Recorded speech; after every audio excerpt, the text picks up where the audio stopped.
Salut à tous, j'espère que vous allez bien. On se retrouve aujourd'hui sur Word 2016 pour voir ensemble pas mal de trucs concernant les tableaux. Ce qu'on va voir dans cette vidéo, c'est donc comment créer un tableau d'abord, naturellement. Après ça, on verra comment ajouter ou supprimer des lignes ou des colonnes de notre tableau. On verra aussi comment modifier la taille des lignes et des colonnes et de tout notre tableau pour vraiment avoir le tableau qu'on a envie d'avoir. Et une fois qu'on aura vu tout ça, on verra un petit peu comment le personnaliser notre tableau. On verra par exemple comment lui appliquer un style rapide, comment lui dire qu'il a une ligne d'en-tête, une ligne de total, une première colonne et une dernière colonne. On verra enfin comment personnaliser le texte et comment personnaliser les cellules. Mais la première chose à faire, c'est déjà de créer notre tableau. Alors pour faire ça, vous vous rendez simplement dans l'onglet Insérer de votre ruban, et là vous voyez que vous avez un icône tableau. Lorsque vous ouvrez cette icône tableau, vous pouvez choisir tout simplement ici la taille du tableau que vous voulez avoir. Alors si vous avez un tableau qui va faire plus que la taille qui est possible ici, donc plus de 10 colonnes et 8 lignes, ne vous inquiétez pas, vous serez capable de les rajouter après. Nous on va choisir en tout cas quelque chose de beaucoup plus petit, exactement comme ça par exemple. Et lorsque je fais ça, vous voyez que mon tableau est déjà inséré dans Word. Alors maintenant que j'ai sélectionné mon premier tableau et imaginez que j'ai commencé à le remplir, je vais peut-être me rendre compte que dans mon tableau, il me manque des lignes et il me manque des colonnes. Donc je vais vouloir en rajouter. Pour ça, je vais utiliser les deux onglets qui concernent les tableaux, l'onglet création de table et l'onglet disposition, qui se sont, vous voyez, rajoutés à vos autres onglets dans votre ruban. Si je clique d'ailleurs hors de mon tableau, vous voyez que ces onglets disparaissent. Il faut que je sois à l'intérieur du tableau pour avoir les onglets qui le concernent. Et nous, on va du coup commencer par se rendre dans Disposition. Et dans Disposition, c'est là qu'on va pouvoir, comme vous le voyez avec cette partie ici avec les icônes verts, rajouter des lignes et rajouter des colonnes. Alors comment ça se passe pour rajouter des lignes et des colonnes ? Il faut déjà choisir la ligne ou la colonne qui vous intéresse, tout simplement en cliquant dedans. Par exemple, si c'est cette ligne-là qui m'intéresse, je vais cliquer n'importe où dedans, par exemple ici. Et après ça, je vais me rendre sur insérer une ligne au-dessus ou insérer des lignes en dessous. Et je vais tout simplement cliquer dessus autant de fois que j'ai envie d'insérer deux lignes, soit au-dessous, soit au-dessus. C'est exactement la même chose après pour les colonnes. Si c'est cette colonne-là qui m'intéresse, je vais cliquer n'importe où à l'intérieur, puis je vais faire par exemple insérer une nouvelle colonne à gauche ou bien insérer une nouvelle colonne à droite. Alors là du coup pour vous faire l'exemple, j'ai créé un petit peu trop de lignes et de colonnes, donc maintenant je vais en supprimer quelques-unes. Pour supprimer, c'est exactement le même principe. Vous vous placez déjà dans la ligne ou la colonne que vous avez envie de supprimer. Par exemple, si j'ai envie de supprimer cette colonne-là, je vais me placer n'importe où dedans, par exemple ici. Puis cette fois-ci, au lieu d'aller sur la partie en vert, je vais aller sur la partie en rouge, supprimer.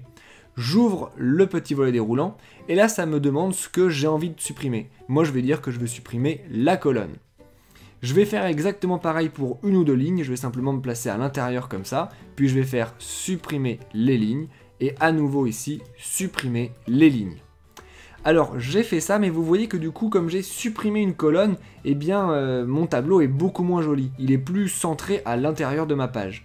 Donc pour ça, je vais devoir modifier un petit peu les tailles de mes colonnes et aussi les tailles de mes lignes si j'en ai envie. Alors comment faire ça ? Il y a deux techniques. La première technique, c'est si vous voulez modifier de la même manière la taille de tout votre tableau.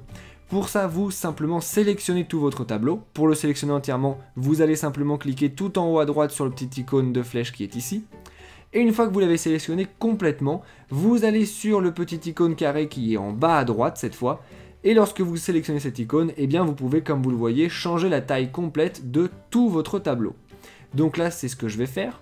Et je vais relâcher à peu près à cette taille-là, puisque cette taille-là me convient. Maintenant, si j'avais voulu par exemple que la deuxième colonne soit plus petite que les autres et que la quatrième soit plus grande que les autres. Pour faire ça, j'aurais tout simplement cliqué dans ma deuxième colonne, exactement comme je vais le faire ici, pour dire à Word que c'est cette colonne-là que je veux modifier. Puis je vais à nouveau dans l'onglet Disposition utiliser ces outils-là, l'outil hauteur et l'outil largeur. Là, si j'ai envie que ce soit la colonne qui soit moins large, c'est l'outil largeur que je vais utiliser. Et je vais tout simplement diminuer la largeur, exactement comme je suis en train de le faire. Pour augmenter la largeur, par exemple de la colonne 4, je vais faire exactement le contraire. Je vais sélectionner ma colonne, je vais me rendre en largeur et je vais augmenter cette fois-ci la largeur. Et vous voyez que la largeur s'augmente effectivement toute seule tout de suite. C'est exactement pareil pour la hauteur. Je me mets sur la ligne qui m'intéresse et j'augmente la hauteur ou bien je diminue la hauteur directement ici. Donc une fois que vous avez fait ça, eh bien vous devriez avoir un tableau qui ait déjà à peu près la forme que vous ayez envie qu'il ait. Mais ce tableau il n'est pas forcément beau visuellement. Pour le rendre un peu plus sympathique, eh bien il vous suffit tout simplement d'aller dans création de table et c'est là vraiment que vous allez pouvoir le personnaliser. Pour le personnaliser de manière rapide, eh bien vous pouvez lui appliquer un style rapide. C'est tout simplement un des styles qui est ici. Vous pouvez ouvrir le volet déroulant pour voir tous les styles qui sont disponibles. Nous on va choisir un style un petit peu moche mais en tout cas bien visible. On va par exemple prendre ce style là. Et vous voyez qu'effectivement notre tableau a changé de style. Maintenant il y a un petit peu plus de couleurs et c'est aussi bien comme ça. Alors, vous voyez aussi que dans mon style, eh bien, j'ai des choses qui sont pas partout pareilles. Par exemple, là, j'ai une première ligne qui est bleue. J'ai aussi une première colonne qui est bleue. Donc ça veut dire que j'ai a priori une ligne d'en-tête ici, et que j'ai une première colonne aussi qui soit différente. Mais par exemple, j'ai pas de ligne de totale qui soit différente, ou bien j'ai pas de dernière colonne qui est différente si je voulais faire des totaux dans cette dernière colonne. Tout ça, je vais pouvoir le modifier moi-même, toujours dans la partie création de table, tout simplement grâce à tout ce qui est ici. Vous voyez qu'on peut cocher ou décocher certaines choses. Par exemple, ligne d'en-tête ici est cochée, donc j'ai une ligne d'en-tête. Si je le décoche, eh bien vous voyez que je n'ai plus de ligne d'en-tête. La première ligne a repris un style normal. Exactement la même chose pour la première colonne. Du coup, si on veut, on peut rajouter une ligne de total en bas et une dernière colonne à la place. Ou bien on peut rajouter un petit peu tout exactement comme ça. Nous, ce qu'on va faire, c'est qu'on va aussi voir qu'il y a des lignes à bande et des colonnes à bande. Alors, qu'est-ce que ça veut dire ça? Eh bien, ça veut tout simplement dire, pour ligne à bande qui est cochée, qu'une ligne sur deux a une apparence différente. Vous voyez que là, vous avez un bleu qui est un bleu un peu plus foncé que le bleu qui est ici. Si je décoche l'option ligne à bande, eh bien vous voyez que tout mon tableau, toutes les lignes normales de mon tableau ont la même apparence. Nous, on va laisser cocher par exemple ligne à bande parce que c'est quand même assez pratique et ça donne plus de visibilité en général à votre tableau. Donc là, du coup, on a déjà un tableau qui commence à avoir la tête qu'on avait envie qu'il ait. Mais c'est peut-être pas encore tout à fait ça. En tout cas, on va voir ce qui se passe quand on rajoute du texte. Par exemple, je vais ici rajouter un texte. Ça va être ici la cellule 1 par exemple. En dessous, la cellule 2, etc. Pour modifier ce texte, eh bien, j'ai évidemment les options qui sont dans l'onglet Accueil, qui sont juste ici, qui sont les options de base de modification du texte. Mais j'ai quelques options en plus. Si je vais par exemple dans l'onglet Disposition de mon tableau, eh bien, j'ai juste ici des options qui concernent le texte et qui sont des options supplémentaires. Alors, je vais commencer par sélectionner mes 3 cellules pour dire que les modifications que je vais faire concernent bien ces cellules-là.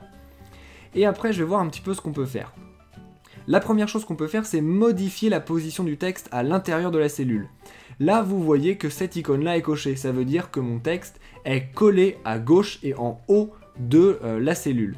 Mais par exemple, si je choisis l'option complètement inverse, c'est-à-dire collé à droite et en bas, eh bien vous voyez que mon texte se déplace. Je pourrais aussi avoir envie de le centrer complètement, que mon texte soit au milieu de la cellule, aussi bien horizontalement que verticalement.